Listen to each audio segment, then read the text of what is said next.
Good evening, everyone. We've just convened from executive session. We're going to start the open session now. Can I have a motion to return into open session, please? Yep. So moved. Can I have a second? Second. All right. Would you call the roll? Mr. Mead? Yes. Mrs. King? Yes. Mr. Otto? Yes. Mr. Wyatt? Yes. Thank you, folks. Dr. Thoreau, do you have a recommendation on the agenda? It is recommended that the board approve the agenda as amended. So do I have a motion to approve the agenda? So moved. Thank you. I'll second it. Thank you. Finally. Could you call the roll? Yes. Mr. Wyatt? Yes. Mrs. King? Yes. Yes. Mr. Otto? Yes. Please stand and join me in the Pledge of Allegiance.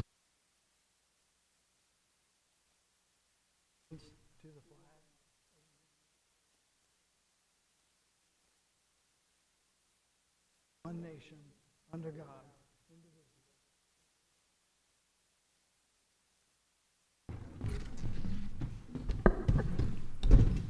Thank you, everyone.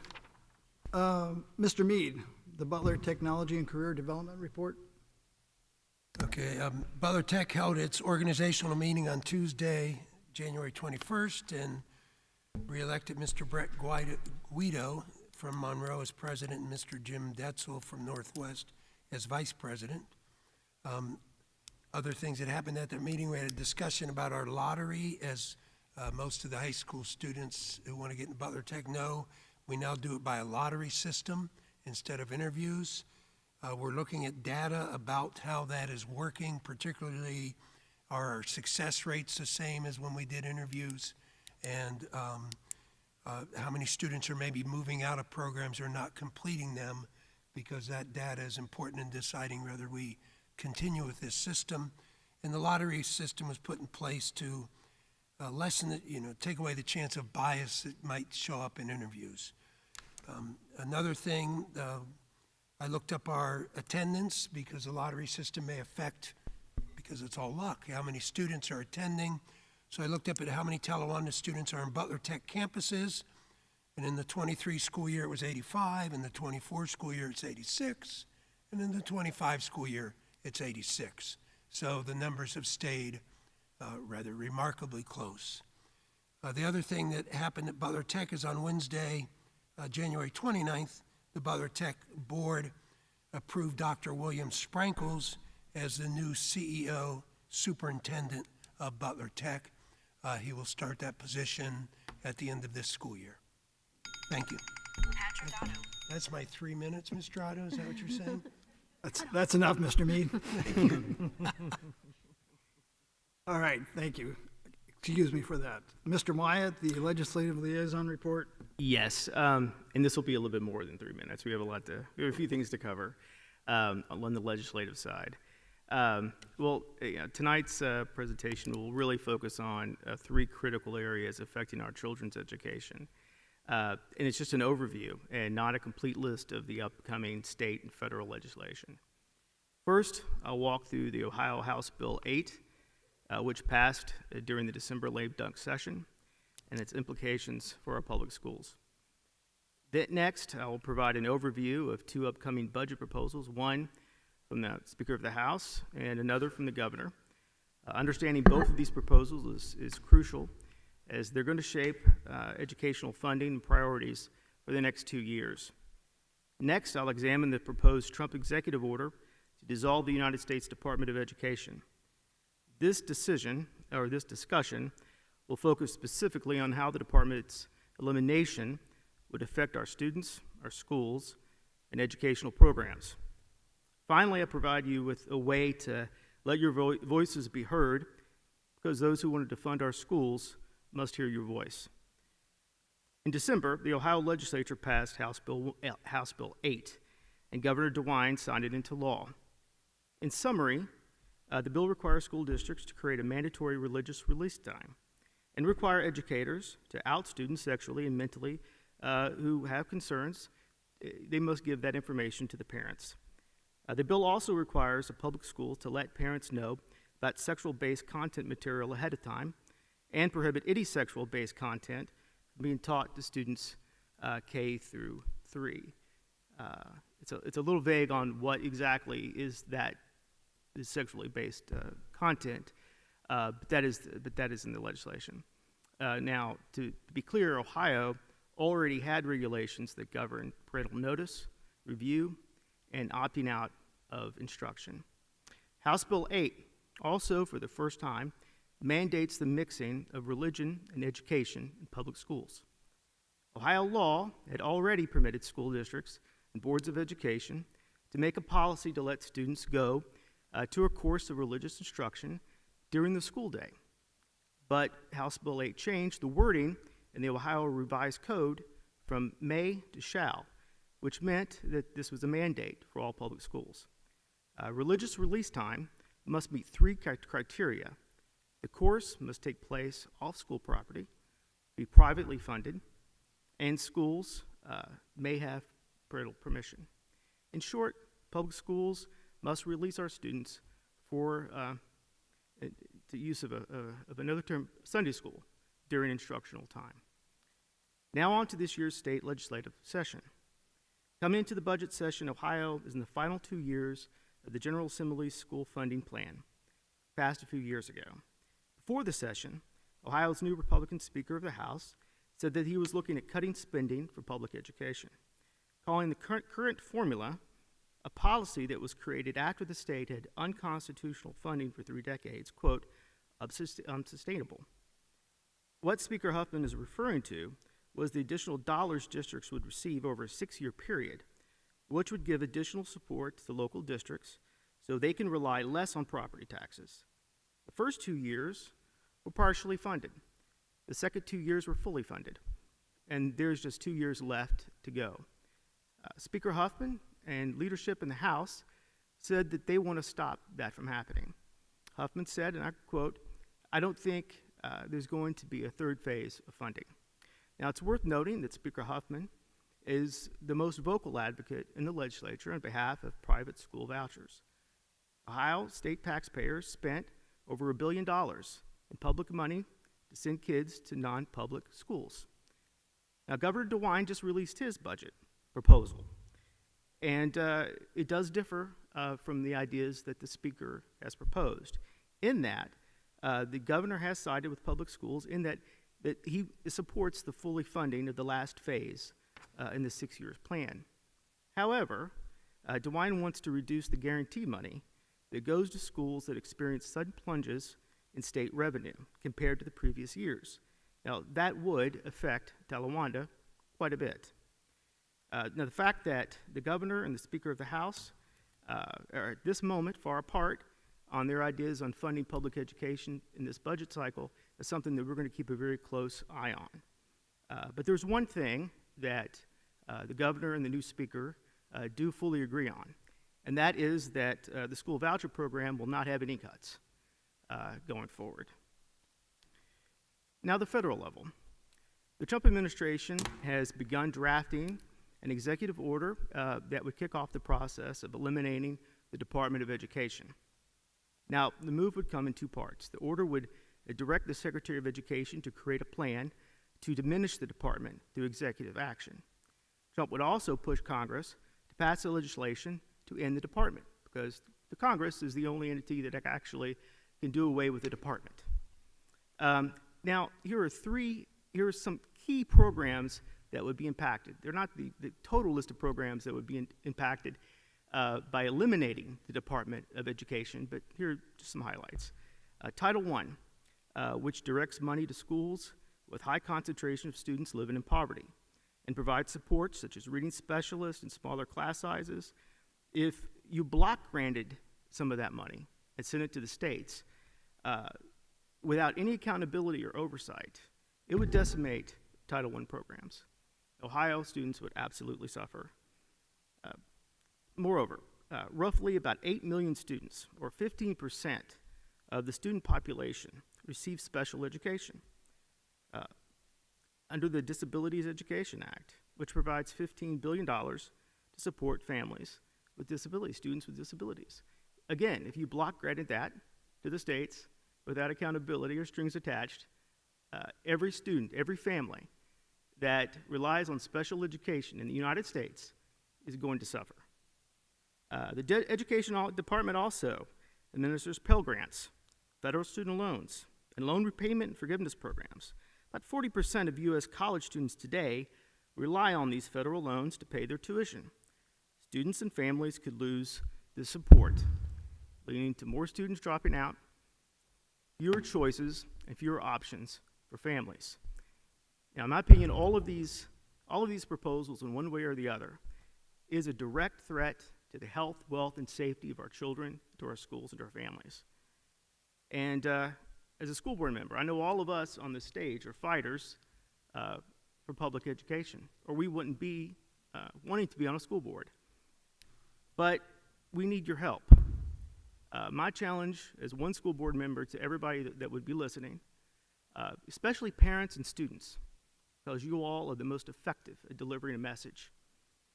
I would just ask that you stop scrolling, that you turn off Netflix and get off your couch, and call, email, write, or go visit your state legislators, your congressman, the governor's office, and let them know that defunding your school is not acceptable. So I don't want a lot of bad news or troubling news, concerning news, to make people feel defeated or that they can't do anything. I know that you can. I've seen it done back in Kentucky when we stopped charter school funding. So I just ask that if you're concerned about these things, to let your voice be heard. That's my report. Thank you. Dr. Howard isn't here tonight, so we're not going to have a presentation on the Arts and Athletics report. Mrs. King, Student Achievement Academic Liaison Report. Sure. I'm going to start with Bogan tonight.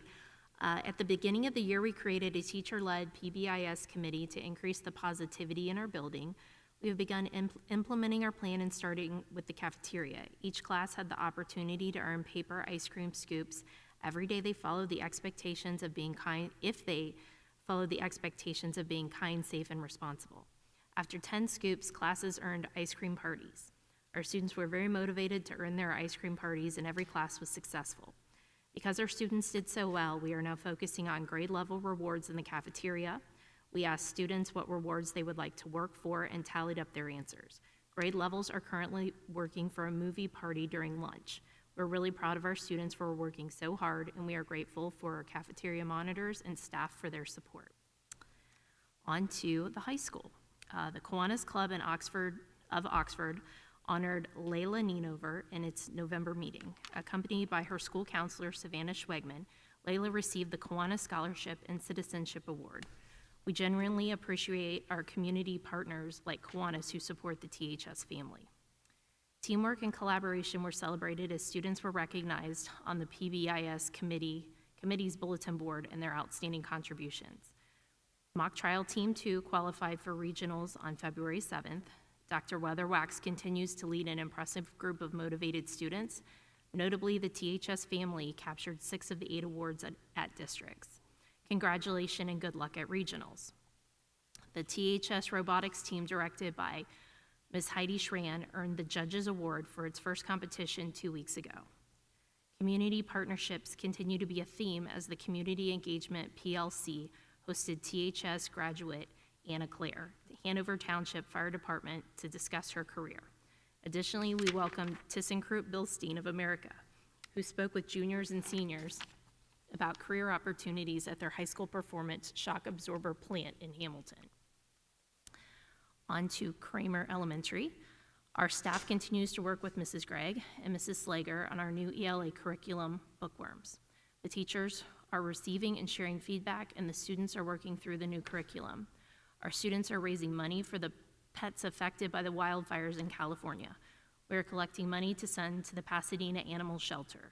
Our second grade teachers have been working with Mrs. Chenoweth on administering the co-GAT. Our Kramer PTG held their Mother's Son dance. It was well attended and the families had a great time. On to Marshall Elementary. Students and staff have returned to the groove after break, snow and cold.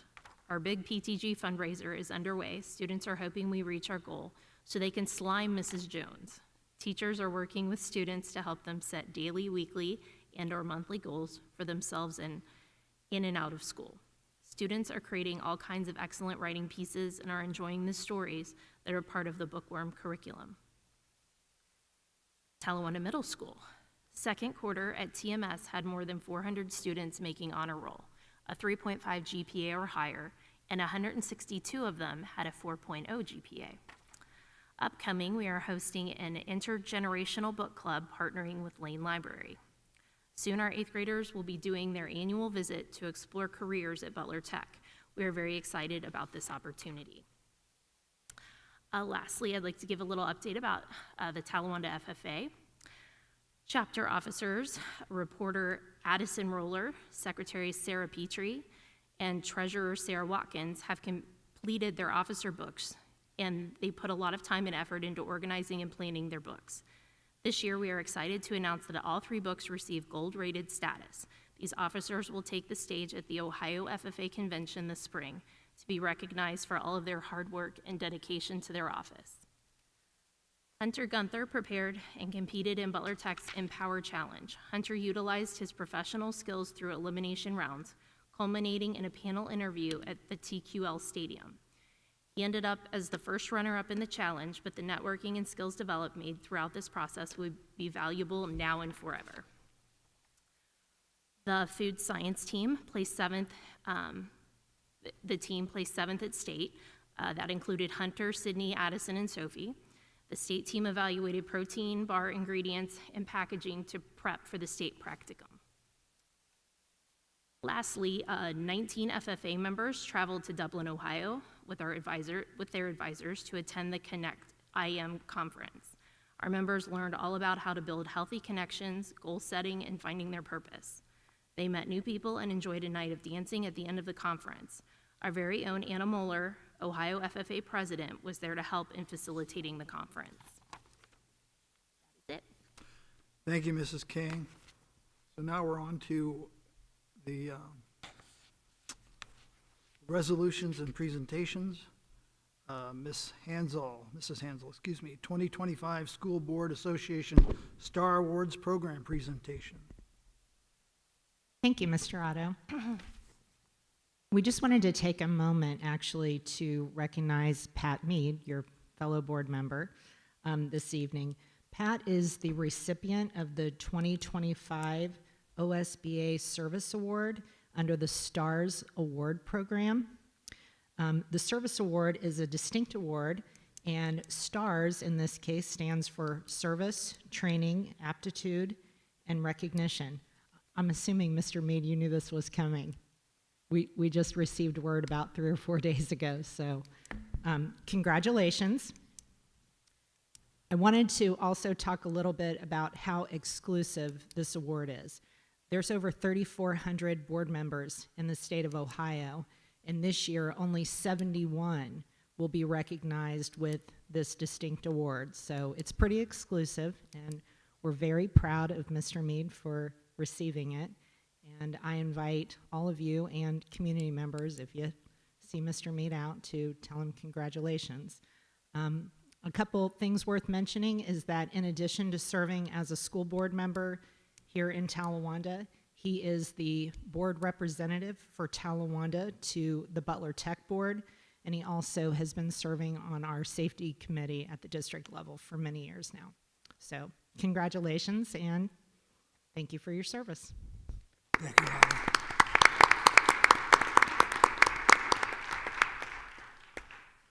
Thank you, Mr. Mead, for all the time you put in. We appreciate it. Next up is Talawanda High School update by Principal Scott Davey. Yeah, thanks. I really thought Mr. Malone was going to come and take care of this for me. So on behalf of myself and Mrs. Hess and Mr. Cole, he can't be here tonight. He's not feeling very well.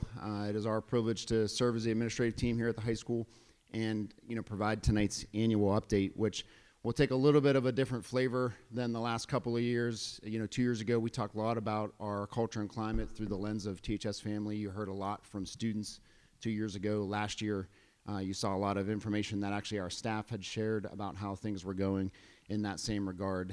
Tonight, we're going to take, like I said, a little bit of a different tone. And it starts with this, which is kind of a weird graphic. And I had a couple people who took the time to look at the agenda and say, why do you have a person's face on there with a pimple? It's very simple, actually, and I was talking about it at softball practice this evening before I came here. I've used this analogy with a lot of students. I've used it with the faculty. Actually, this year we talked about it, as well as with a number of athletes and teams over the years. That person who you see on screen has a very clear complexion, and yet there's a pimple. And we have a tendency as human beings, all of us, not just myself, but all of us, when we look in the mirror and we see a very clear complexion and we see a pimple, our attention goes to the pimple. And we do that naturally, right? Look at the news, look at social media, right? Look at our conversations. We love to talk about the things that are not going well. Our eyes go to the pimples. This is an actual student's second quarter report card, and if you can't see the writing on there, that's mostly honors classes. There's a couple of college prep classes, like college credit classes, actual college courses that this student took. They have 1, 2, 3, 4 A's on there and a B, and when they showed this to their family, the first question was, what's going on in honors chemistry? Why do you have a B? Right? We do this to our kids. Why do our eyes go to the pimple? That kid is doing extremely well. So I'm about to talk for hopefully only about 8 to 10 minutes. We'll see. I'm not timing it out like last year because I'm still out of breath, I think, from that. But I'm going to talk about all of the great things that we have going on at the high school. And my charge to you folks on stage, my charge to the people listening, my charge to anybody else who wants to pay attention to what's about to be said is, let's not let the people who want to look at the pimples and attack the negative lose sight of all the great things that are going on. Because at the end of the day, there's about 1,000 students and 120 adults, human beings, who come to this building, myself included. And we are doing a fantastic job here, and you're about to hear that. But we are, in fact, human beings. And our students, our staff, we all, as human beings, are not perfect, and we make mistakes. But we've got to turn our eyes and lens away from the pimples. It's not that we sweep things under the rug. It's not that we don't try and pop those pimples. We do. But we've got to make sure we're paying attention to the great stuff, too. So here's some of the great stuff that's going on at the high school. And maybe it'll click. I don't know. Matt, you might just have to click it for me. We focus on 3 main things here, which is academics, attendance, and behavior. There we go. So I'm going to start first with academics, and I'll try and click again here quickly for you. So if you haven't heard, as it turns out, Talawanda High School is, in fact, the #1 overall performing high school in Butler County. And, I was having some conversations with people about this, and they're like, well, you've been, kind of second, the last couple of years, things like that. No, we haven't. We've been 4th the last 2 years. We are now 1st. We're #1 in overall performance. And we could talk about those metrics ad nauseum. I'm not going to do that. But I am going to spend a little bit of time on this slide. If you're not familiar with it, this is how the state of Ohio measures student growth. 2 years ago, we were #1 in student growth. This past year, we were actually #2 in student growth. I'll show you that chart in just a second. But I want you to see what we've done since 2022 and 2024. So these are the state-tested subject areas as measured, on the end-of-course exams. Up at the top there, you see algebra. Anything that is right at that black line that goes right down through the middle, that represents 1 year of growth for a student in 1 year of time.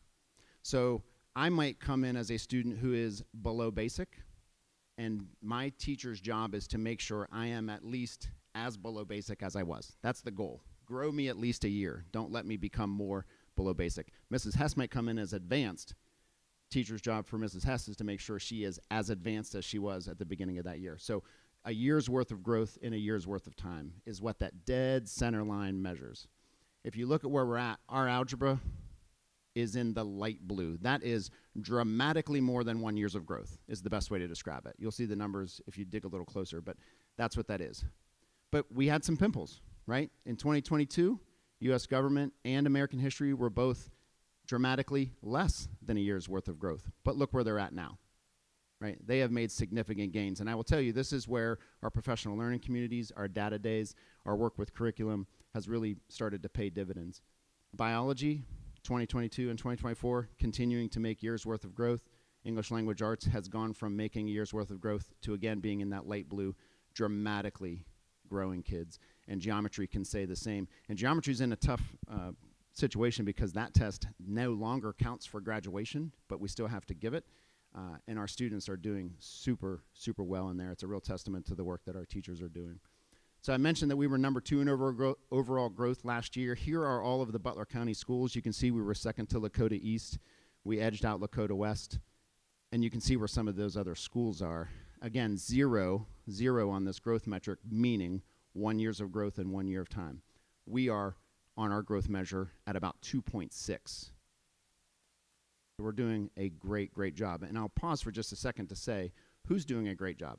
Our students, our teachers, our educational aides, our secretaries, our counselors, the social worker that we have here full-time now, our mental health therapists who come in, our cafeteria folk. It's everybody, right? Those 120 adults who come here every day and pour themselves into our kids, that's why we are where we are in that chart. Lots of other great things happening going on with academics. This is our AP scores. The heavy black line is our last 3-year average. The red line is the 3 years prior. The blue line is the 3 years prior to that. You'll notice that the black is at or above every single year, with the exception of one. Shout out to Mrs. Arnie, by the way, who was the A-push teacher that year. She was fantastic, of course, in the classroom. That's why she's at where she is now. We'd love to have her back to teach A-push. If you're always welcome, Mrs. Arnie. But outside of that one anomaly, we are at or above every metric in AP testing. Again, we are moving in the right direction. Our graduation rate, obviously the same. 1920, we were just at about 92%. Obviously, we're at 98.1 this past year. Of course, that's 2 years in reverse, but you can see the trend in our graduation rate here at the high school. I know I'm throwing a lot of data at you. Let's shift over to attendance. Where is our daily attendance rate? You can see it's climbed to over 94% the last 2 years. Our chronic absenteeism, this was something that my first year, or I guess the year prior to me moving into this particular role, we were over 30% of our students were chronically absent, right? 1/3 of our students. So parents and guardians, if you're listening to this, please send your kids to school. Right? We have to do better. We're doing better, right? Our chronic absenteeism is down now to just over 20%, but that's still 1 out of every 5 students walking through the door here every day meets the threshold for chronic absenteeism. Like, it's really, and look at the academic results we're getting. Imagine what it would be if they were here every day. Good trends there. Switching over to behavior, I looked at some of the major categories for this. So if you see fighting is going down, out-of-school suspensions going down, prevalence of vapes including THC going down. So we're trending in the right direction in some of our major categories. That's a 4-year review of those major categories. And also at the same time, we are trying to focus on the positive here, right? So our positive referrals to discipline referrals, that is going up. So essentially what that means is for every discipline referral that gets entered into our system, somebody, mostly teachers, are entering 16 positive referrals on students, right? For every one discipline referral, we get 16 positives. Those positives get sent home every Monday morning. Ryan Barter, who's our SAP coordinator, who's another key member of the family here, does that for us. And those referrals, those positive words of encouragement go to the student and also to the parent and guardian. And we've had some really touching stories about what that's meant a lot of times for the parents and guardians to get those for sure. And then one of the questions we ask all the time, what's best for kids? So just some images of what's best for kids. We were the first heart-safe school in all of Butler County. This is an image of our students learning CPR and first aid here. This is a cross-curricular activity that our students were doing, multi-grade level, multi-content. Again, these are just some of the things that we've done. Our students have been the Battle of the Belt winners back-to-back years, which basically means an agency comes out and looks to see what percentage of our students are buckled up. They do that at all of the high schools in Butler County. We've had more students buckled up the last 2 years, which has given us that recognition. Of course, our mock trial team, Mrs. King referenced them earlier. They're off to regionals. They've been state champions in the past. We hope that they come back with some hardware again this year. It's crazy some of the stuff that's gone on here. Like, here's our picture of our cross-country girls who were 4th in Division I. Hopefully that all gets straightened out next year and we can run against schools that don't have 3,000 girls. But a tremendous, tremendous effort if you didn't have the chance to go up and see them work. We were up there watching them work hard. We've had people who work for NASA at our building. Like, it's crazy the stuff that's happening here. You heard the report earlier from Mrs. King. Like, we could share ad nauseum the great stuff is going on here at the high school. We're in the community, and we welcome the community in all the time. Obviously, our Veterans Day Assembly that Mrs. Gregory and her FCCLA students puts on is one of our best assemblies. I referenced NASA earlier. Heidi Schran, who's pictured up there in the lower left, has not just coordinated and worked with NASA, she also spoke at the International Astronomical Association, like at a global conference. That's unbelievable. We welcome in authors. Mrs. Salmons and her English department welcomed in an author in a conjunction with Lane Library and a community partnership there. And of course, we're out raking leaves for kids even when it's snowing outside. The amount of things that are happening here is just tremendous. And again, my encouragement is, yeah, we have issues. We all do. We're all human beings, right? But let's not let those issues stop us from celebrating the amazing things that our students and staff are doing every single day. And if you want to learn more about what they're doing, you can follow us on the Facebook, the Instagram, or the X. The posts are all the same. Pick your preference there. Questions, comments, concerns, or criticisms? They're all welcome. Thank you very much, Ms. Jaby. I congratulate you and the entire staff at the high school for the work you're doing and the progress students are making. And I know how much time and effort the staff puts into them, and it is appreciated. I did appreciate the slide about the growth, and I looked at our, quote, comparison schools. We're doing pretty well, and I know that's a result of the hard work of our students and staff and even parents who help them out. So And I congratulations. I think it's important to say that we have some students who, everybody's got issues, but the families who send them here every day and trust us to raise them up as learners in this educational environment, we really appreciate it. And again, it's a testament to all of their hard work. Yeah, thank you so much. And like I told you both when I toured the high school last year, it really is like a well-oiled machine. All of the programs you guys have so many great ideas. I asked a really random question. If we came in a windfall of money, do you have ideas of what we could do with it? And you guys were on it. You were all over it. So Is this the unveiling? Did you find the money? I haven't yet, but I'm looking. But yeah, I love that you guys are always looking ahead and you have always new ideas. So I can't wait, and I will be contacting you soon to do another tour this year. So.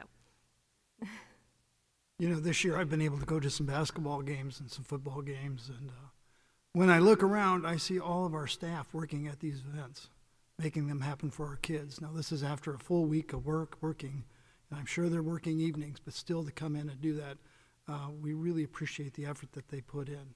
We know this doesn't happen by accident, so we appreciate the hard work and the commitment you've put in.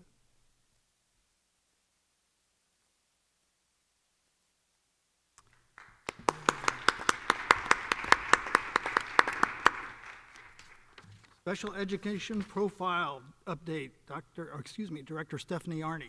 I almost gave you a promotion there. Last time I didn't need the microphone. I think I'm okay. I think I can still project like a classroom teacher. So last summer I presented, I think in June, about just kind of a student services update. We got our results though. We typically get them in the fall and December. And I asked Dr. Thoreau if I could just do a very short presentation now just to share it. You're welcome to time me for 3 minutes if you want, Mr. Otto. So our rating, we have two kind of pieces of data that we look at for our department. We have a rating and then we have a profile. The rating is essentially a compilation of the previous year's results as well as our corrective action plans and anything really that we did with the previous year's profile data. And sometimes that actually is pulling from 2 years back as far as like graduation data or dropout data goes. So the rating we receive in, typically it's around October, but with a lot of things lately with changes in, the different departments and things like that, we actually got them a little bit later this year. But our rating this year was 3.86 out of 4, which means we met all requirements, and that is the highest bracket essentially as far as we can get for a rating. And then just recently our profile was released. So this is kind of what, as far as the special ed directors in the district, this is the thing that we're all like kind of waiting on. In theory, we should kind of know how we're gonna do on this, but there's always changes in how the state pulls certain data. So we always are kind of a little bit like, I think I know how it's gonna go, but what's it really gonna show? There is a long list here. I will not read every single one of these, but the ones that have, are kind of bracketed in the black boxes, those were released in January, about a month after they promised us they'd be out, so we were all waiting on that. You'll see that almost every single one of them has a green check mark because we met those indicators. The one that has a check mark, I wanted to just note that that is not reported for our district. The state just randomly selects a few districts, and so we didn't meet it, nor did we not meet it, but I just wanted to be transparent about that. And then indicator 14 is about post-secondary outcomes. This is something I've worked with the high school team on, and I know is also reported within our full school report card. This is where we have to find our students a year later and find out what they're doing.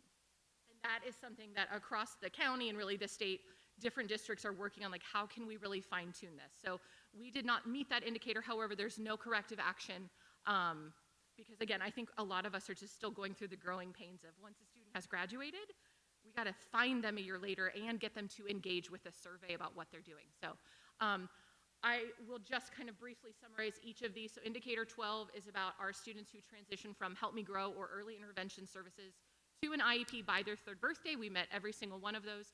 Last year we had corrective action on this, and this year, again, pulling from last year's data, we met all of those. Alternative assessment, the state doesn't require, but they kind of want districts to be at less than 1%. We are far below that. Indicator 4, I will just brag, as the county folks, we all started getting our results. We were one of the few schools that I talked to that actually met this indicator. This has to do with our students with disabilities and their expulsion from school for more than 10 days, and we met this indicator. About 2 hours after I sent this presentation in, however, the state sent out a message and said, hold on, we're gonna retabulate indicator 4 because so many districts did not meet it. I have no concerns because we already met it, so I'm thinking that they want to just retabulate because so many had not met that indicator. Indicator 1 and 2, again, very clearly tied to dropout rates from 2 years previous. Indicator 13 is about the secondary transition section on an IEP that's about students with disabilities going into employment fields, independent living, et cetera. Indicator 11 is about essentially meeting our timelines as we're identifying students with possible disabilities. And then the rest clumped there are about disproportionality. This goes by race and looks at if we are over-identifying students with disabilities based on race and other specific categories, and we met all of those. I will not read this. This is just a summary of the changes from last year because, again, they did updates. Again, the indicator 4 information has since been pulled back because the state's revamping it. But again, it just kind of shows that we were given this information in early January, and that kind of speaks to how, again, we know what our numbers look like and how our students are doing and how we're serving them, but then the state kind of changes how they measure us. And I'm just very proud that even with higher levels of what they're measuring up against, we still met all of our indicators, and I'm very proud of my entire department as well as all of the teachers, administrators, everyone that helps serve these students. We're in June from the whole department. Questions? So Stephanie, how many years have you been our director of special ed? 2nd year, so this felt like my first report card, Mr. Mead. And I would say it looks pretty good, so thank you very much. It's been an absolute honor to be in this role. I would never have guessed this 6 or 7 years ago when I was in the classroom, nor just a couple years ago, but it has been so fun and I love it. Okay, so Mr. Davy, you cannot have her back. Okay, I thank you, do, Ms. but if Harney. anybody wants to talk about social studies, I'm still here for that. So. Any other questions? I'm really glad to hear and see how excited you are about your job. I know when you started several years ago, we talked about this and a little timid about filling in and taking that on, but it seems like you've like a duck to water on us. So. And I have the greatest team of folks to work with that have helped me and supported me and challenged me along the way. So. Well, thank you very much. Thanks.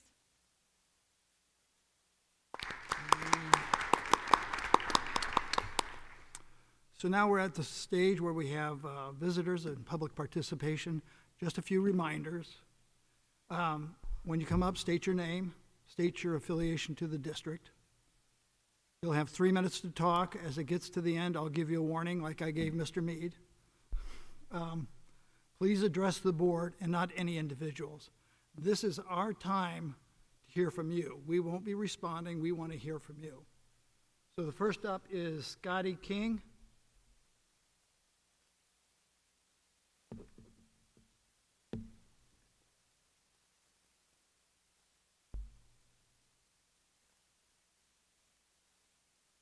Scotty King, Darttown, Ohio. I was able to get the results of my last public records request over the phone records of the school board and Ed. Now I would like to share this information with the board.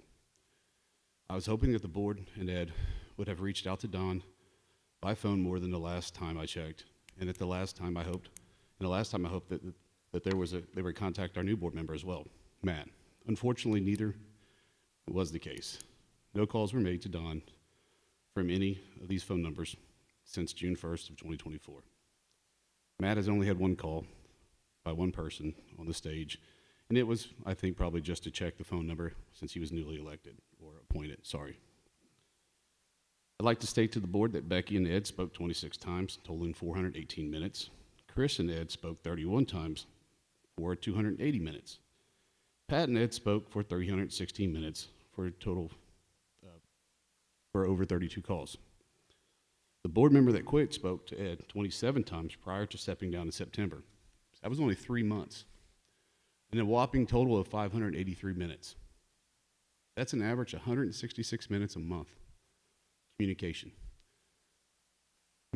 I guess it is easy to see who on the stage is part of the in crowd or the cool kids and who is not, which is sad considering it's a board of communications.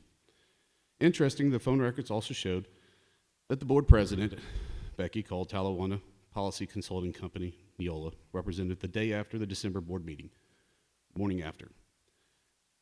That is the meeting at which Don explained to the Talawanda employees that she had spoken to him, I think his name's Dr. Norm Burkhart, and that the superintendent was not following policy 3112 and 4112 correctly. Don said these policies were not meant to be prohibited or discourage any employee from reaching out to the board members about board business or preventing board members from reaching out to admins. Since the board president, Becky, has not discredited this, what Don had said about the policies in a few months, my guess is that it's safe to say that these two policies were not being interpreted appropriately by the superintendent. I guess it's true what the guy said. We don't have a policy problem. We have a superintendent problem. And I really hope that the board starts to address these kind of problems instead of sweeping them under the rug and avoiding them. 15 seconds. Thank you. Thank you. Next up is Molly Todd.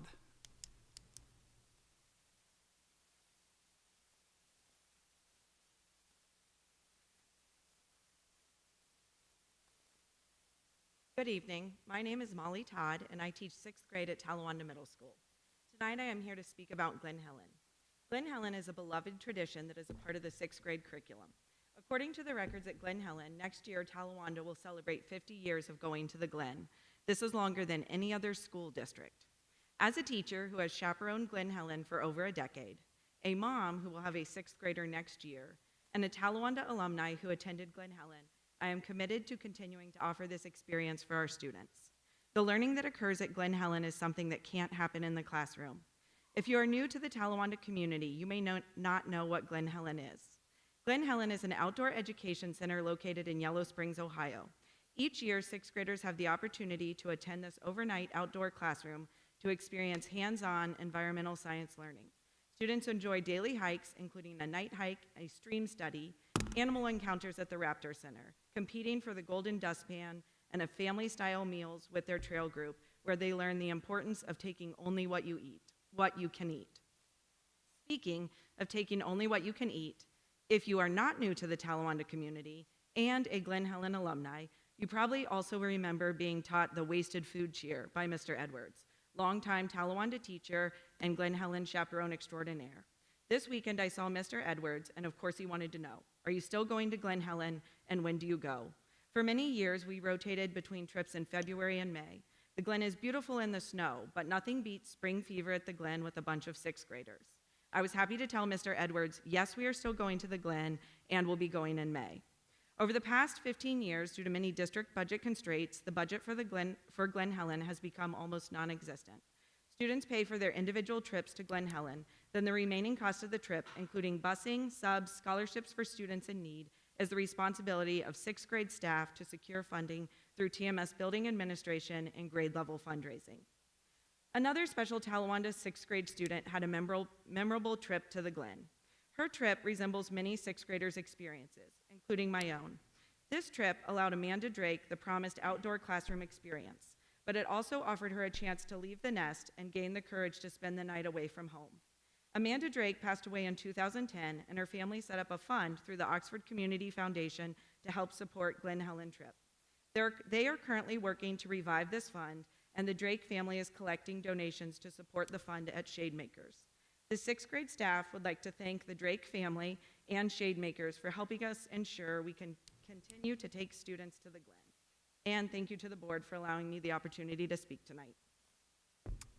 Thank you.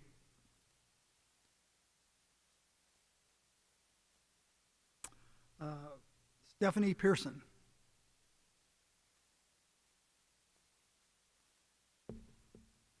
Hi, I'm Stephanie Pearson, an Oxford resident, and I want to say that I love that our board shares updates regarding student and academic achievement, legislation, arts and athletics, that's my job this evening, and finances. And I appreciate that each of you represents a building, and you get to hear and share the positive things happening in our community school.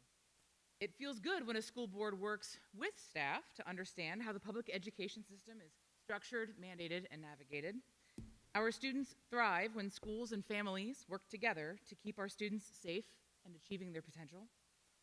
For all adults in our community, the actions that we take and the example we set is for our children. So to share some specific arts news tonight, I didn't know that Dr. Howard wouldn't be here, but it's okay, I'm happy to do this anyway. I wanted to highlight our choir program. There is a performance coming up at the end of February, and I'll talk about that in a minute, and I wanted to spread the word. The vocal music director, Mr. Pearson, has been at Talawanda for 17 years. His leadership has built an ongoing relationship with Xavier basketball.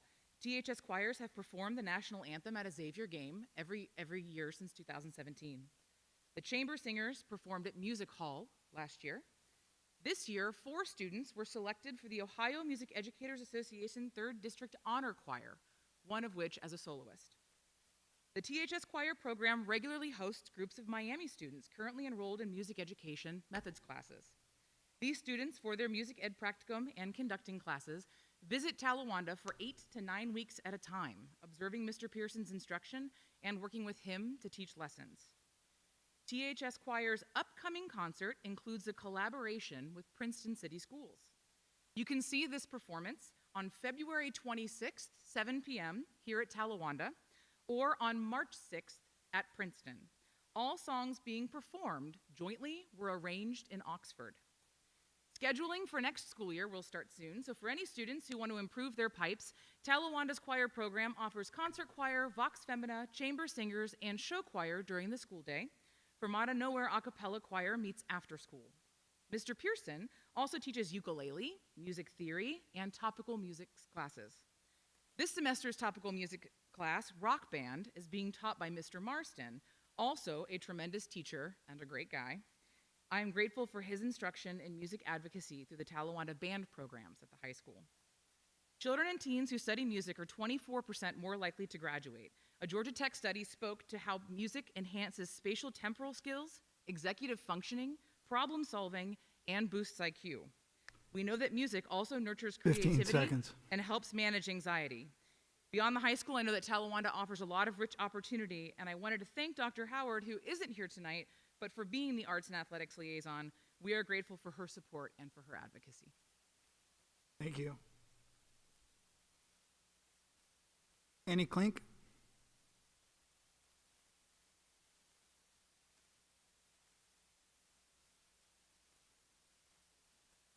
I am Annie Klink. In addition to teaching social studies at TMS, I also get to fill the role of the middle school athletic director, and I wanted to speak to you all tonight about some of the athletic successes from this winter season. I want to start with a big thank you to our TMS athletic parents for all the support they give, not just to their own athlete, but to our coaches and programs as well.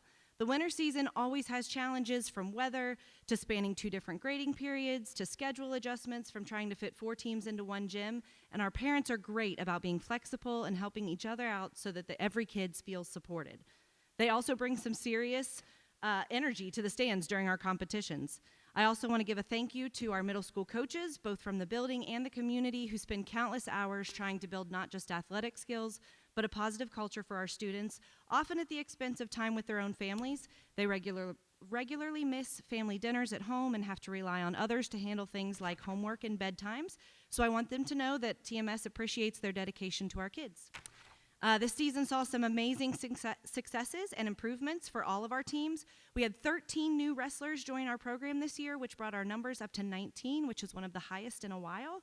Each one of them made huge improvements in stamina and technique throughout the season.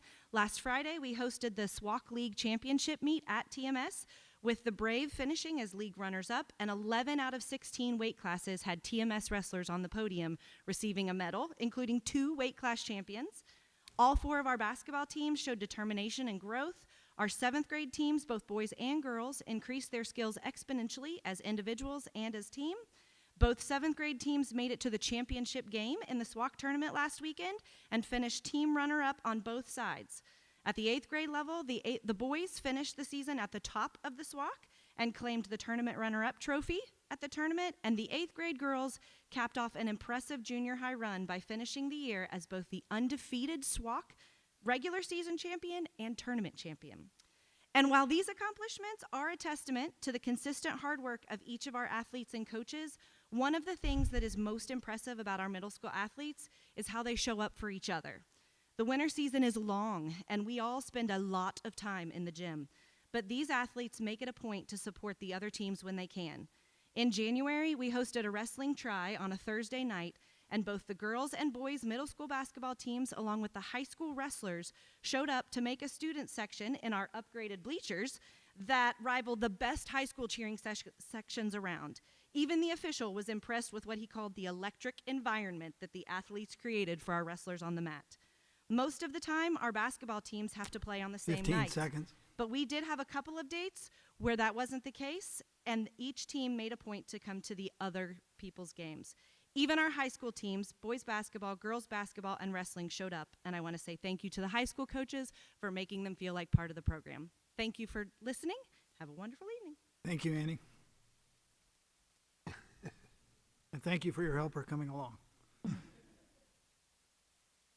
Betsy Beaton.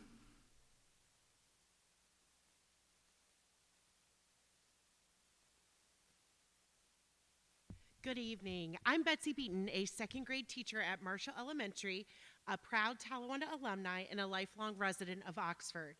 Teaching in my hometown is a privilege, and I've loved watching both our school district and community grow over the years. I appreciate the opportunity to share with you tonight some of the incredible things happening at Marshall. Every day our students are engaged in exciting learning experiences, and tonight I'd like to highlight a few of them. When our new building opened a few years ago, we introduced a sensory path on the preschool through kindergarten floor, designed to help students build coordination, strength, and focus, essential skills for essential learning. Learning isn't just about the brain, it's a whole body experience. Our brains are our learning centers, and we have to be present and physically able to complete those learning tasks. Tasks on this sensory path help build core strength and balance, grip and wrist strength, and cross-body coordination. The sensory path plays a crucial role in all of this by increasing heart rates, improving alertness, and helping students regulate their emotions. This year, Marshall was fortunate enough to receive another grant to install a secondary sensory path upstairs for grades 3 through 5. These paths are quick, taking less than 3 minutes to complete during bathroom breaks, transitions, or brain breaks, but the impact is huge. Students return to class more focused, happier, and physically prepared for learning. Not only do students love these sensory paths, but it also helps them self-regulate, ensuring that they can be their best selves in the classroom. Another exciting initiative at Marshall is cross-grade level reading buddies. This year, several classrooms pair up for weekly reading sessions, and I'd love to share about my own 2nd graders' partnership with a 1st grade class. Every Friday, my 2nd graders select and practice books to read to their 1st grade buddies, choosing stories that match their buddies' interest and reading levels. First graders also bring their own books, whether it's a decodable text focusing on that week's spelling pattern or a favorite story at their independent level. When these two groups come together, it's pure magic. The excitement, engagement, and joy they show in sharing books is incredible. Beyond fostering a love of reading, Reading Buddies also strengthens comprehension, motivation, social skills, critical thinking, and accountability. Both age groups get the chance to be leaders and learn from one another. Finally, this year we introduced a PAX Council, a leadership group made up of 10 4th and 5th grade students who applied to be on this council. Their mission is to model and promote the key values of PAX, which are peace, productivity, health, and happiness. This mission is not just focused on Marshall, but also the Oxford community.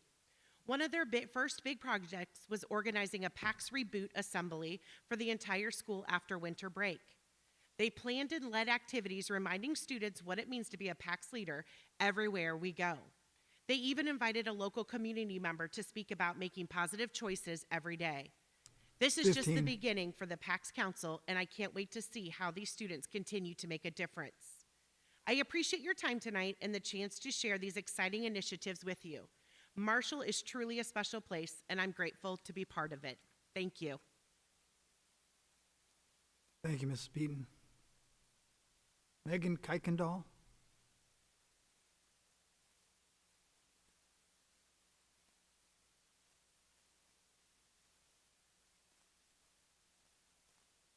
Good evening. My name is Megan Kuykendall. I am an Oxford resident, and I have children both in the middle and elementary school levels, including a 6th grader, really excited about the Glen Helen trip, and we are so thankful for the opportunities that being part of this district provides for our families and our kids. I'm asking the board to provide some guidance and reassurance and creative thinking skills to help our students and families feel safe, welcomed, and accepted in our schools. There's a lot of new and pending legislation that concerns our schools and how they operate, as was mentioned toward the beginning of this meeting. And this legislation goes above and beyond typical, expected reach of legislators into our schools and our classrooms. From bills restricting bathroom use that endanger our trans and non-binary students to those that require teachers to disclose sensitive information about a student to parents, even when it might be unsafe for them to share that information. These are very concerning to so many of us as parents and community members. It should not be any school policy to take action that will threaten the safety of a student by sharing information with their non-affirming families. Students feeling unwelcome and unsafe in their schools will negatively impact so many of the positive metrics shared with us earlier today about academics, attendance, and safety overall. Your job is to figure out a way to still create the safety needed for our students to achieve their full potential while they are in our K-12 system. I would like to quote a letter sent out today to parents and guardians in the Athens School District, another school district in a town that is significantly affected by the existence of a university in their community.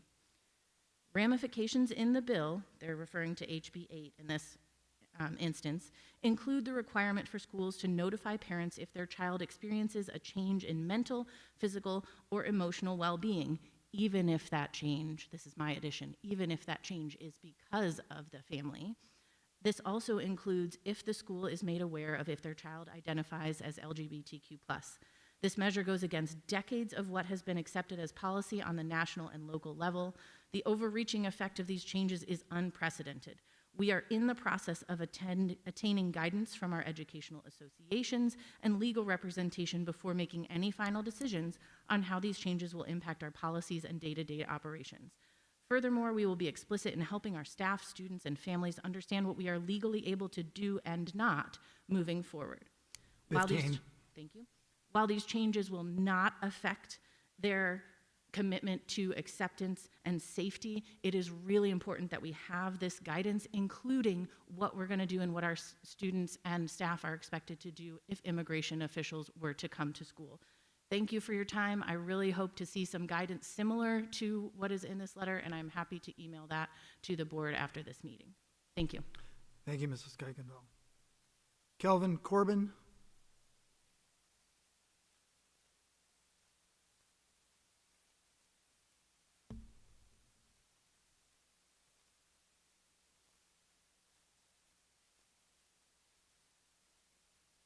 Kelvin Corbin, parent.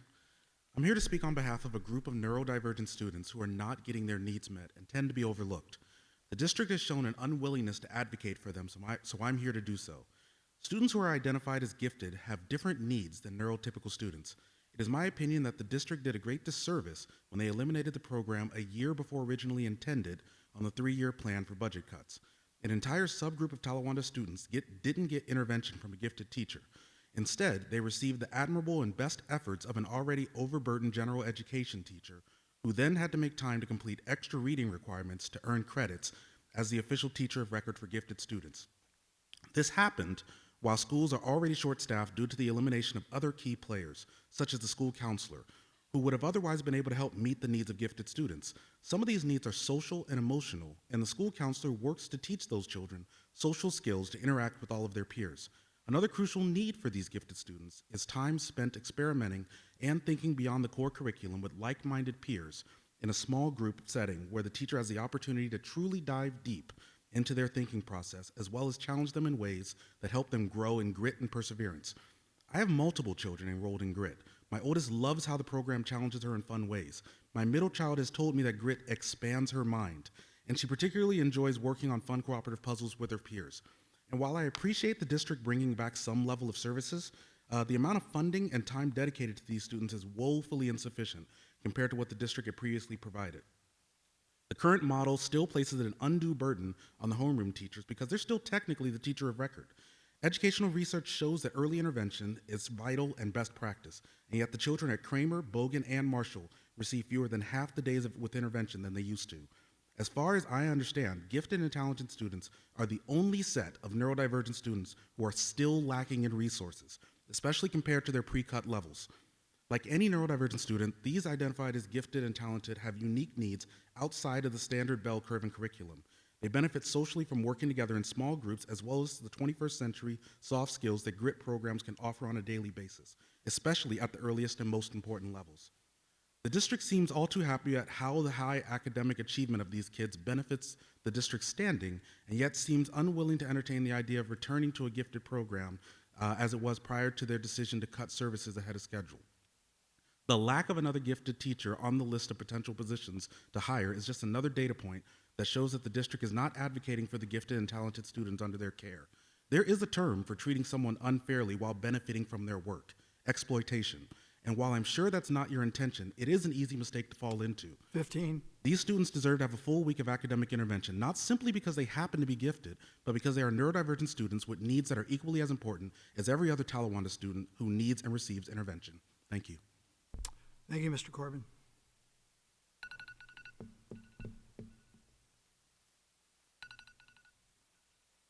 I'll stop this somehow here. Give me a minute. Thank you. Next up, report of the treasurer.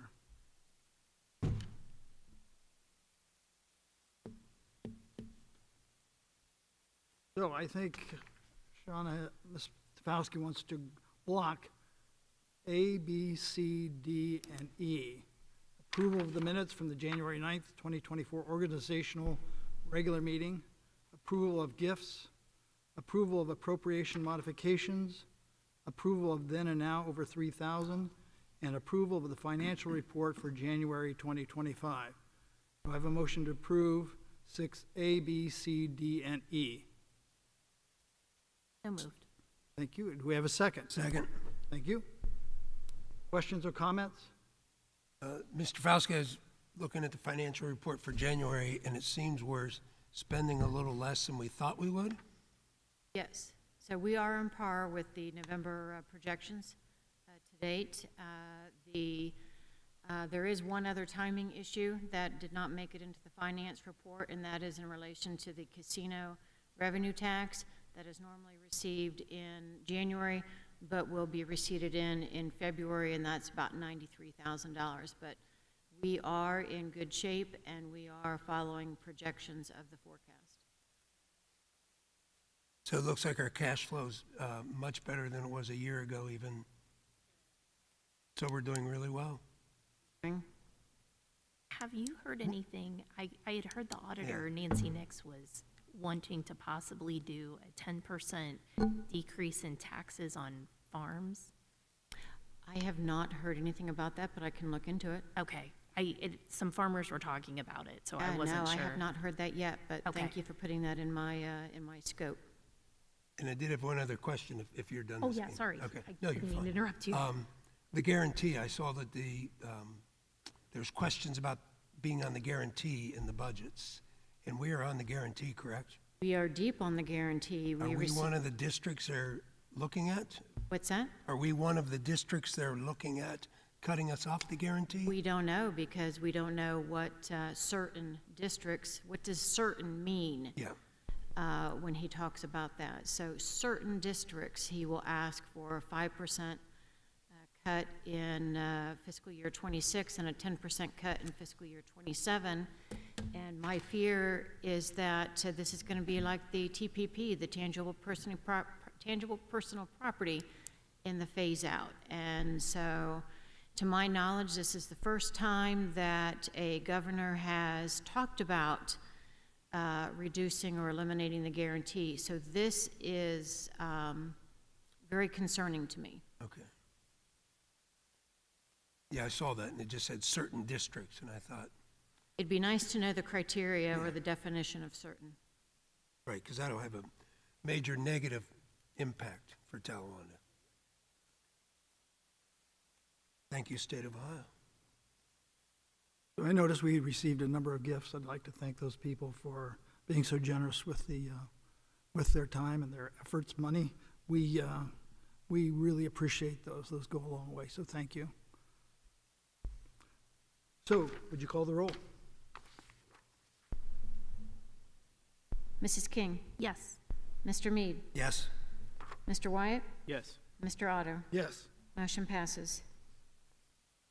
Next up is F, Board of Revision Resolutions. It's recommended that the board approve a resolution to authorize filing of Board of Revisions complaint for tax year 2024. Do I have a motion? So moved. Thank you. Do I have a second? Second. Thank you. Questions? Explanation? Yeah, so this is, I think it's House Bill 126 that was voted in a couple of years ago that really hinders and constrains school districts in filing original complaints on property values.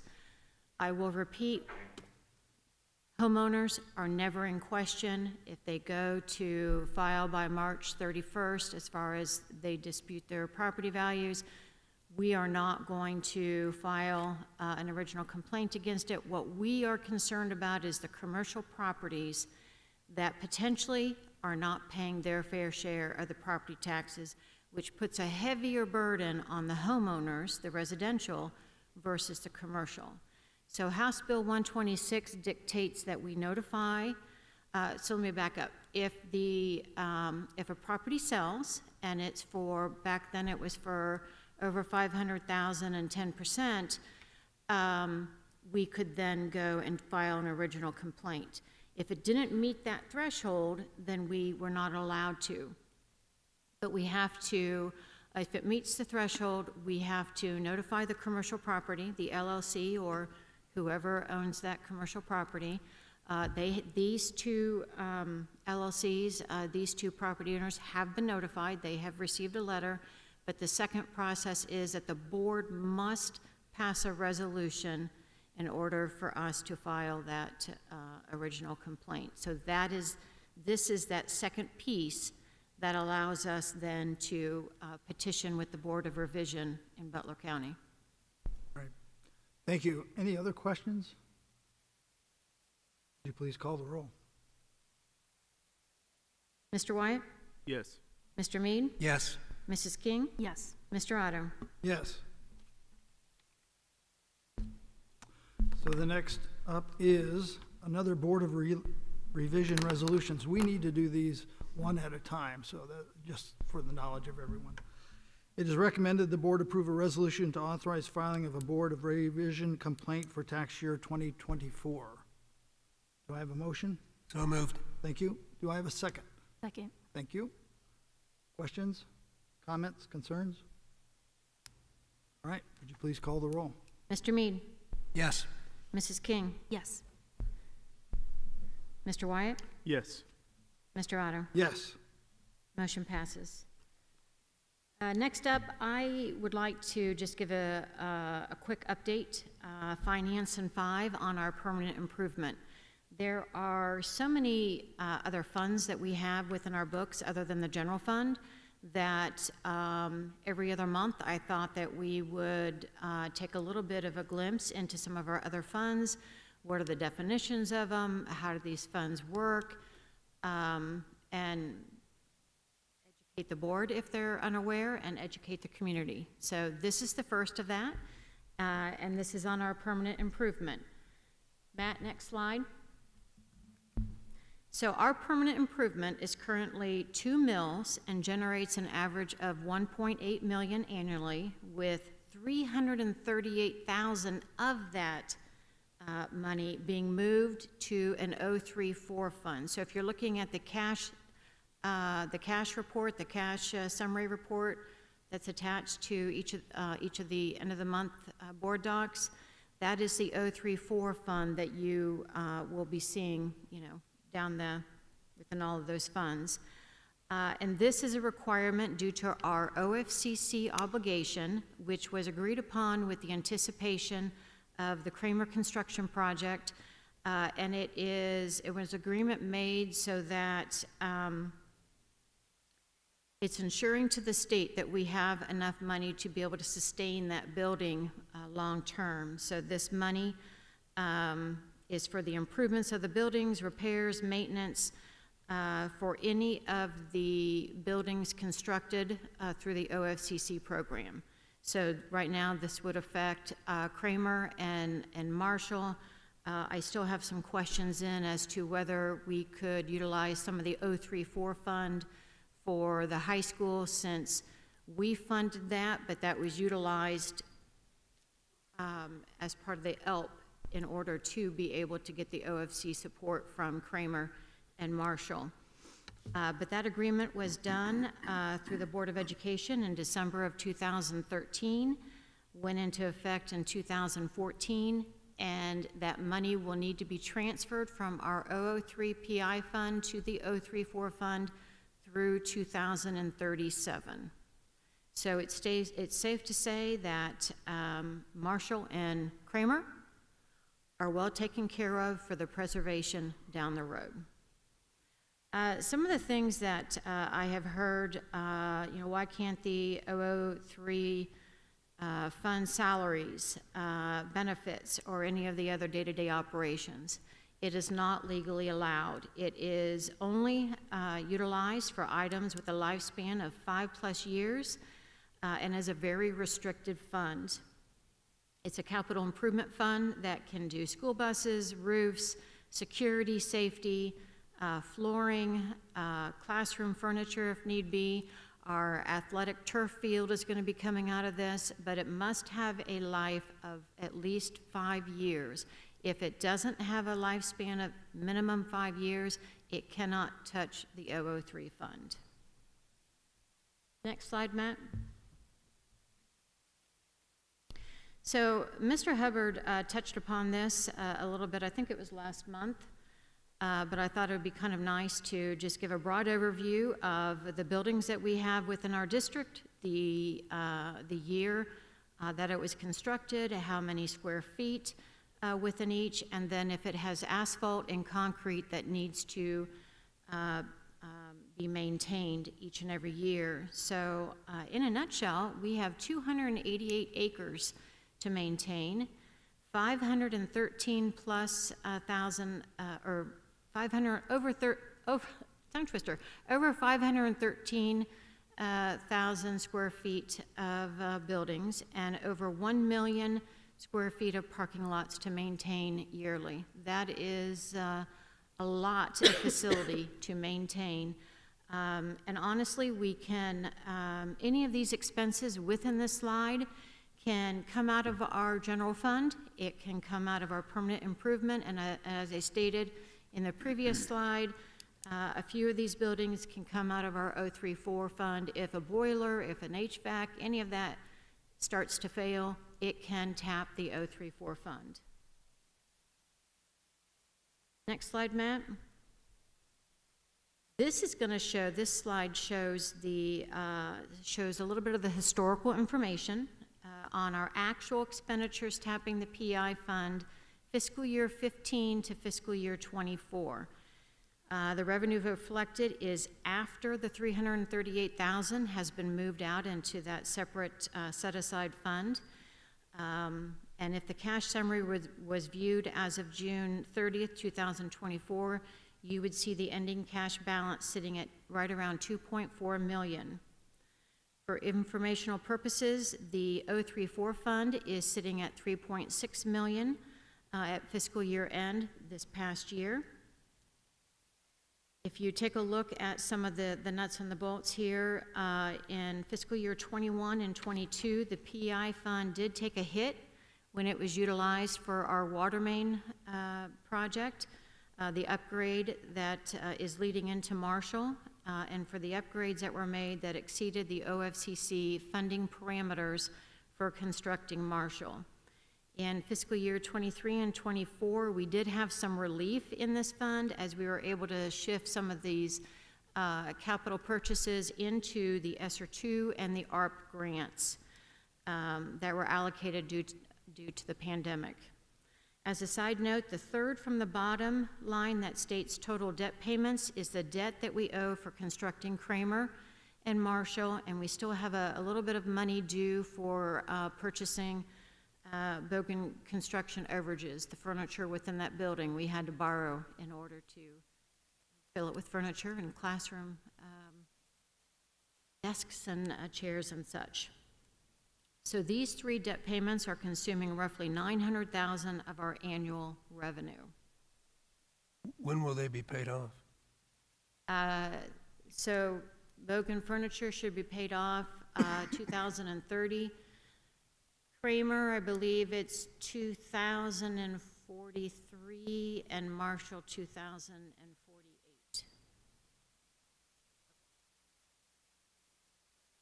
Matt, next slide.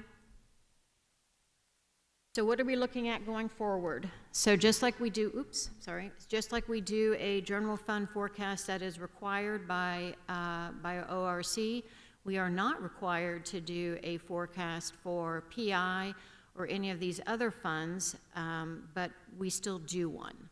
So this is not a line by line what is being budgeted. I just wanted you to see some of the upcoming big ticket items. This is not fully fleshed out. This is what the continuous improvement plan that is being worked on right now. We're trying to flesh out everything possible that needs to be budgeted and appropriated within the PI fund for the next 5 to 10 years.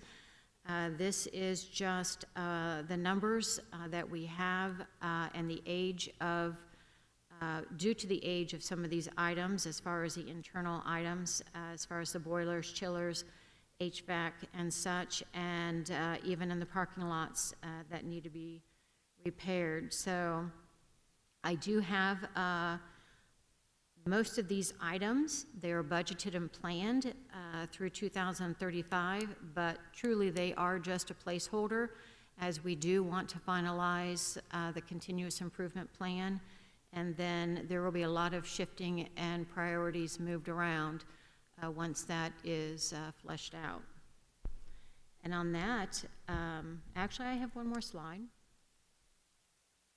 So this next one, for everyone that likes graphs and charts, in the pie chart you're going to see a summation of the capital items purchased over the years, with the largest being the debt to build the 2 new elementaries.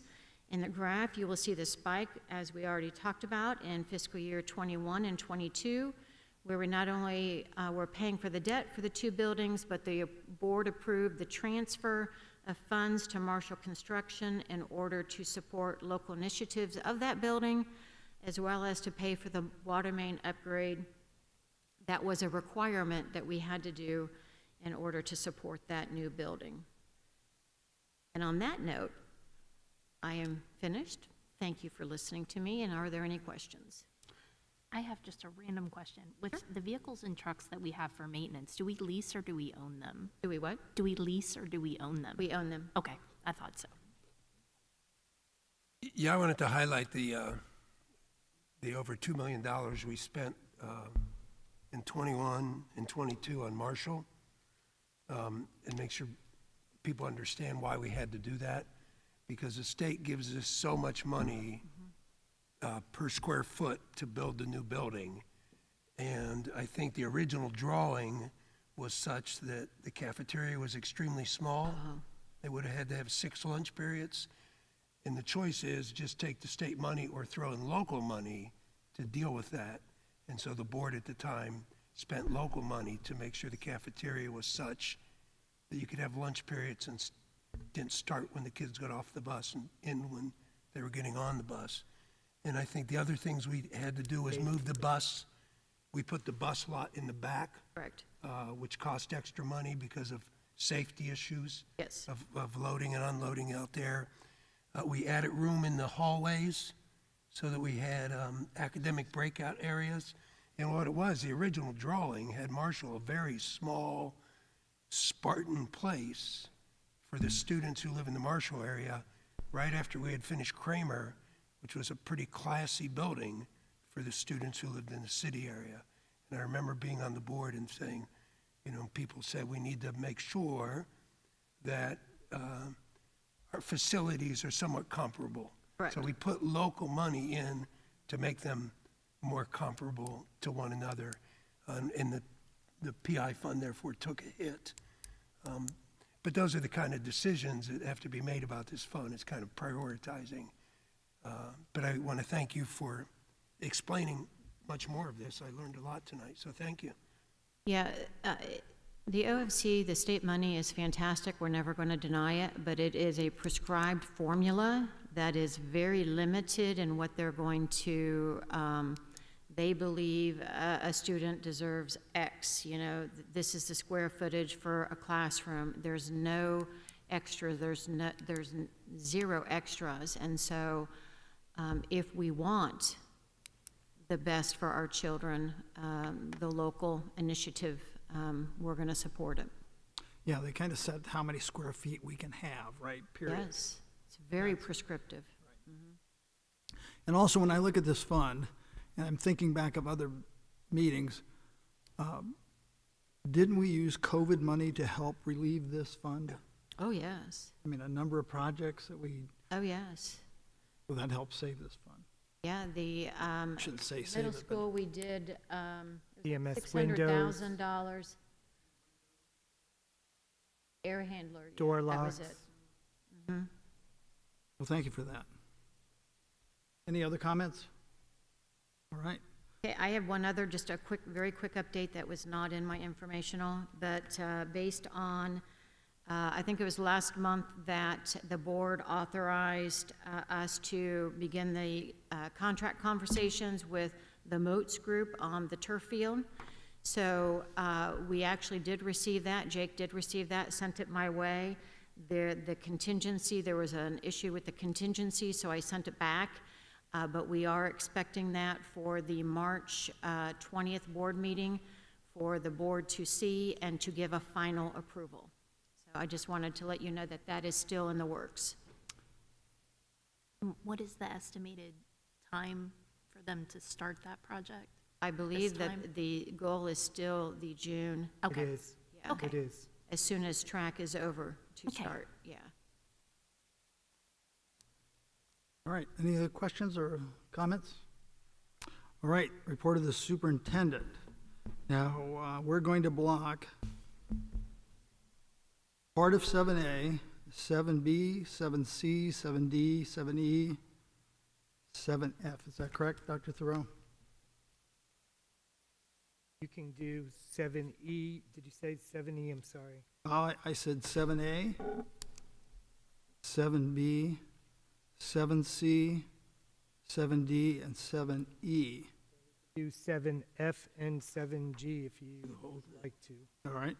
Now, we're going to break out 7A. There's been a request to pull out 7A2. Is that correct? All right. So I have a motion then. Can I have a motion then to approve 7A, 1, 3, 4, 5, 7B, 1, 2, 3, 4, 5, 6, 7C, 7D, 7E, 7F, and 7G.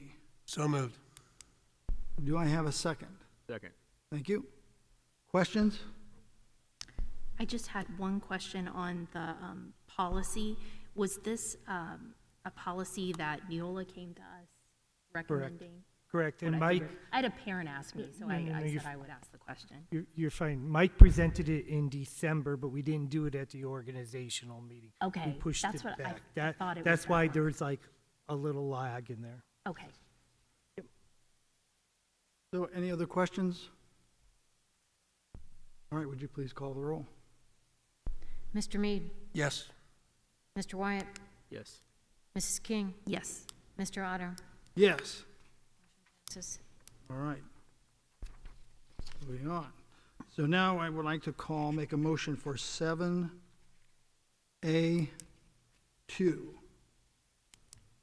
So moved. Thank you. Do I have a second? Second. Thank you.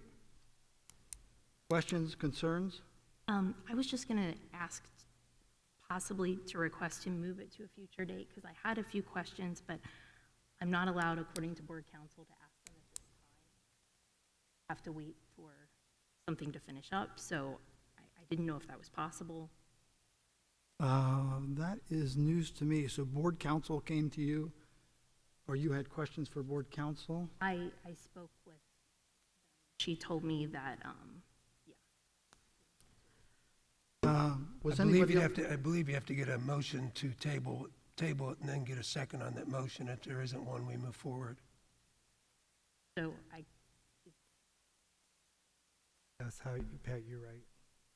I guess I would like to make a motion to table it for this meeting. So there's a motion to table. Do I have a motion? But don't we have to vote on this one first? Oh, okay, You're sorry. supposed to. We vote on this first, and then You're we, supposed to, because it's on the floor already. all right. It's up to you how you guys want to handle it. I believe that that had to be done before we actually took the first and the second. So I believe we have to vote on this, and then we can make the motion and the second on the other. Was anyone else involved in this conversation, or was it just you? Yeah. Um, She just asked me not to talk to anybody about it. Do you have any documentation of this conversation? I don't have it with me. All right, so we'll call the vote. No, we have discussion first. Oh, I'm sorry. Well, Yeah. I thought we were. I just want to say, Mrs. Arney, I'm really glad to be voting on this contract. Your presentation today showed what a good job you're doing, and it's appreciated, all the things you're doing for our students. So thank you very much. Any other thoughts, discussion? All right, let's call the vote. Mr. Mead, Yes. Mr. Wyatt, Yes. Mrs. King, No. Mr. Otto. Yes. Motion passes. All right. So, informational items. Informational items. Just a reminder that February 17th is no school, it's President's Day. We had a public participation person who talked a little bit about what I'm talking about, the immigration changes, releasing of students, and the recent changes. I want to assure the community that we have had several meetings. We've had meetings with attorneys, our SROs, our police force, our bus staff, our staff, our administrators, leaders, and other school districts. We do have a plan in place. There is so much to discuss about this that it would take me probably a good hour, but I want you to let you know that we do have plans in place if, for instance, immigration or ICE was to show up at one of our buildings wanting to take a child. There are different types of warrants out there, from judicial warrants, which is what we would have to follow. A judicial warrant or a subpoena is a court order versus an administrative warrant, which could come from ICE, immigration, any legal entity, even like an EPA. Those warrants do not have they're federal warrants and do not have the legal enforcement by our own officers in our area. We also have our own policies, and I have several of them here: 5540, 7440, 8330, 9150, 5111, 5780, and 8305, all containing information like confidentiality, FERPA. We are the parents on site. So we have some steps that we can take place, even on the buses, even at the bus stops, and even in the buildings.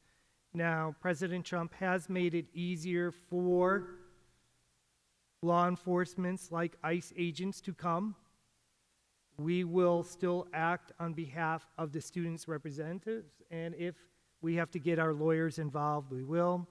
Any type of ICE agent that approaches a staff member, as what we would do with any type of person that comes onto the grounds, we bring that person to the building administrator's attention, and if it needs to go higher up to the director or superintendent, it does. If we need police involved to remove people, we have that authority to do well. I want people to know that we do not require documentation. If you're documented or not documented, we never and will not ask for that as long as it remains that way. You've seen some states like Oklahoma that's making it laws that you have to document. So while I say this and I want to offer assurances, we are doing everything that we can to protect every child. But we also must comply with laws, and I believe laws may be changing in the future as well. I do recommend that you check. This is for everybody. You check your emergency cards. You check who is on your emergency cards and who has the right to pick up your children, because we use those. And if you need to add extra people to ensure your children are safe, please do so. We will follow and move forward. I get the apprehension here, and I heard the speaker that came up earlier thinking that we might not have done stuff, but we have already, and we have our policies already in place. It is not an easy time. It's a challenging time. I hate that schools are becoming politicized in this. We should be here to educate children, bottom line. Whoever walks through that door, we should be educating the best that we can, and that's our stance to it. If you have questions, reach out to me. You can call me or you can email me. You can leave a message. I can answer those individual questions, and I can go more into detail for that. But again, we are here for the children. All of our staff are here for the children. So thank you for sending your children. Thank you, because I really believe that we have an outstanding school district. And as former Representative Sarah Carruthers, who came through, she spoke highly, highly of Talawanda and how impressed she was with the work that she has seen here. And that is done, as you've heard, from everybody. Everybody from pre-K all the way up to 12th grade, and grade 23 students, as well as students, family, community members, secretaries, custodians. I don't want to leave anybody out. Classified, certified, exempt, administrators. It takes all of us to make this ship sail right, and we're doing a good job. So thank you, and that's all I have. Thank you, Dr. Thoreau. Items from the board members? I just wanted to say thank you for the clarification. It was a major concern of mine, and I've heard from other people. Dr. Thoreau, a couple things. I saw Mrs. Klink here, and it reminded me of her writing a grant to help with updating the middle school gym. She brought in, what is it, handrails, and I believe also motorized the moving back in the steps. And I'm not saying get older, but I'm sure glad that handrail is there. I appreciate that. I really appreciate her effort to do that. She wrote the grant herself, and she secured the grant, and she helped secure that it was implemented correctly as well. So yes, those bleachers are nice that they don't have to be pulled out. They're motorized. They have steps. They have handrails. Yes, she did it all. The other thing is, the other day, I was stopped by somebody to talk about the school district, and it was to compliment the Bogan nurse. One of the parents stopped me, said her child had experienced something, and that the nurse had reached out and continues to reach out to see how the child's doing. So I hope you can extend our thanks to the Bogan nurse. I will, and thank you. It's great to hear those stories, and those are just some of the stories because our staff does an amazing job. You heard Principal Davey talked about the positive referrals and just reaching out. It's not all about discipline, and we've talked about, yes, there has to be consequences, but we also want the restorative practice to try to change behavior, and we also want to reward and congratulate those students who are doing the right thing, which is the majority of the students every single day, every minute, too. So yes, all of them are doing it. You will see custodians involved with students. You will see secretaries reading to students, doing flashcards. You see all hands are on deck. All right. Any other comments?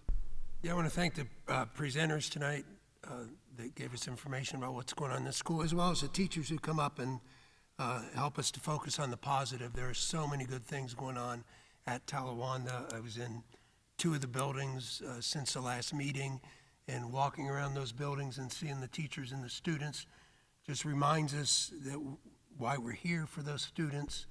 I know I was at a Southwest Ohio Executive Committee Board meeting just Tuesday, and a lot of the school districts are wrestling with some of the fallout from House Bill 8 that Mr. Wyatt explained tonight, and I know that I hope our community feels confident that Dr. Throw and our staff are going to work through legislation like this. And while we have to implement laws and follow laws, we're certainly going to work hard to find the ways to do that, to protect our students, enable us to continue the great work that's being done here with our students' academic and emotional needs. So I know that the staff works hard on doing those things in really ways that minimize damage to kids, and I thank you all for doing that. Other than that, I won't make any more comments that I want to. I just want to remind everyone that February 15th is the Booster Bash. Yeah. The boosters do a great job of supporting our athletes and our band, I believe, too. So Yeah, I think make it's sure. at Left Field Tavern. All right, very good. I think it's 6 o'clock, 6 or 7. I have 7 o'clock. 7, okay. But I've been known to be late. So with that, I'd like for a motion to end this meeting. So moved. Thank you. Do I have a second? Second. Thank you. Discussion? Thank you. Would you please call the roll? Mr. Wyatt? Yes. Mrs. King? Yes. Mr. Mead? Yes. Mr. Otto? Yes.